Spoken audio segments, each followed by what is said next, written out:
You know exactly what you were about to say. The sentence was fully formed half a second ago, and then, mid-word, it's simply gone. Not fading, not fuzzy, just gone. Like a page torn cleanly out of a book you were reading from. It happens in interviews, in arguments, standing in front of a room. The stakes go up, and somewhere in the middle of a sentence, your own mind stops handing you the next word. Here's what makes this genuinely strange, and it's the reason we're spending an entire episode on it. This isn't your brain slowing down, or getting tired, or running out of something.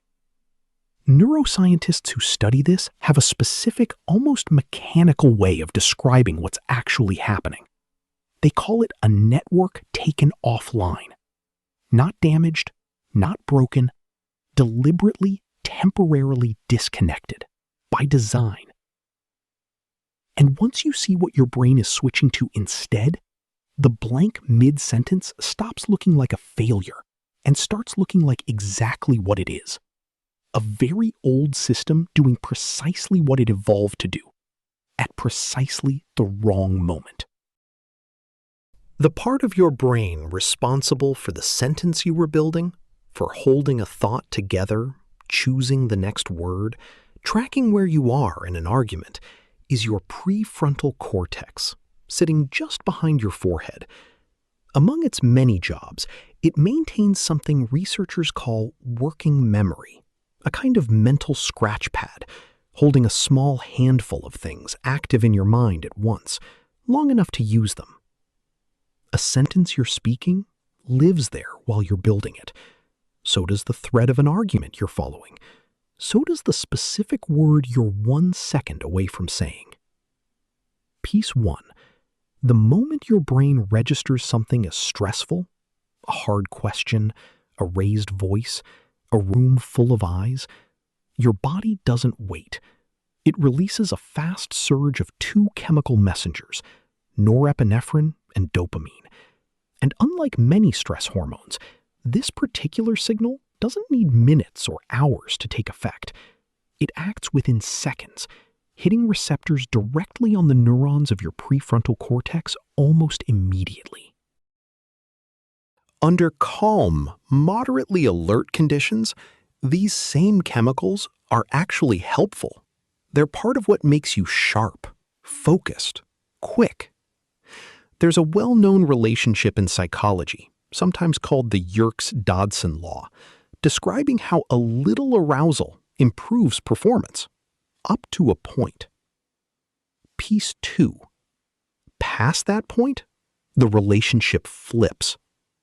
At high enough concentrations, the kind released by real, acute stress, norepinephrine and dopamine stop sharpening the prefrontal cortex and start actively disrupting it.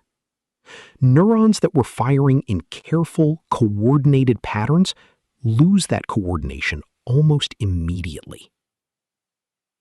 Neuroscientist Amy Arnsten and her colleagues at Yale spent years mapping exactly this mechanism, showing that under high stress, these chemical messengers weaken the specific network connections the prefrontal cortex depends on to hold information active.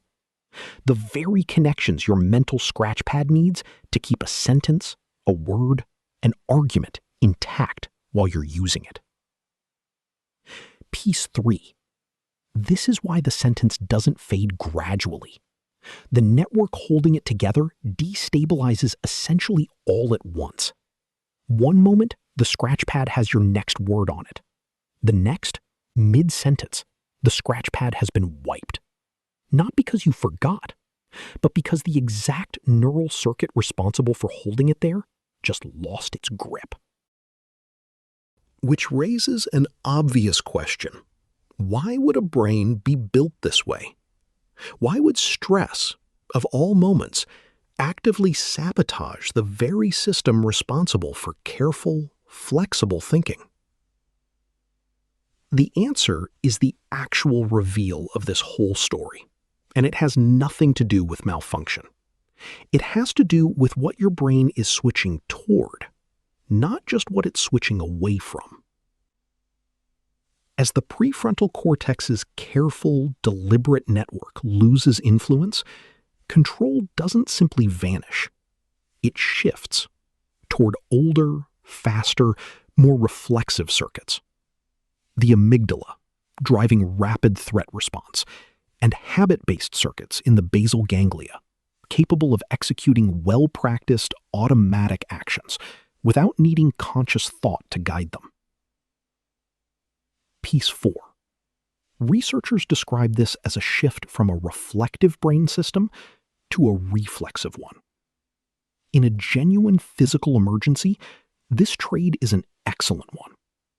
Complex, flexible reasoning is slow, too slow to duck a blow, catch a fall, react to sudden danger.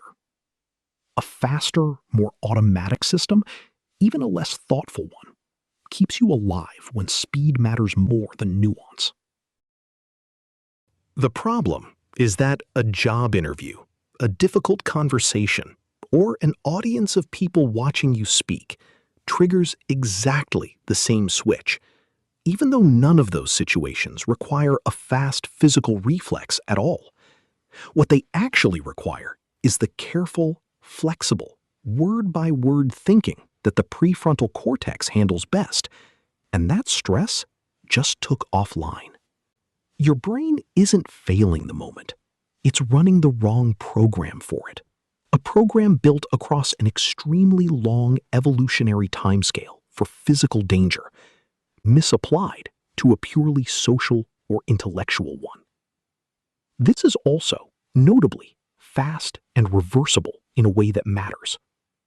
Because these particular effects are driven by neurochemical signaling rather than slower structural changes, the shift can begin within seconds of a stressful trigger.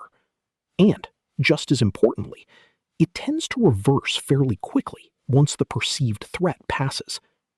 Researchers using brain imaging have observed reduced activity in prefrontal regions during a stressful working memory task, with that activity recovering once the stressor was removed. Which is, in a very literal sense, exactly what happens after you walk out of the interview, hang up the call, or leave the room. The scratchpad comes back online, and almost cruelly, the perfect sentence you were reaching for often arrives within minutes, once nothing is asking you to produce it under pressure anymore. None of this means every lapse in memory or word finding is stress-related, or that this happens with identical severity to everyone. Individual differences in stress reactivity, sleep, and general prefrontal cortex function all shape how noticeable this effect is. And persistent or severe memory difficulty, unrelated to an obvious stressful trigger, is worth discussing with a doctor, rather than assuming it's simply this mechanism at work.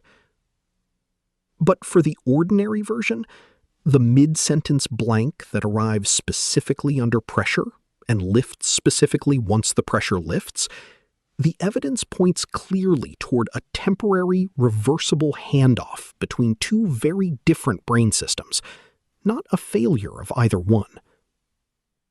Somewhere right now, someone is standing in front of a room, or sitting across from an interviewer, watching a sentence disappear mid-word. They'll likely call it nerves, or blame their memory, and move on, embarrassed. What actually happened is more specific than that. For a few seconds, an old, fast, reflexive system took the wheel from a slower, more careful one, exactly as it was built to, for a danger that was never actually in the room.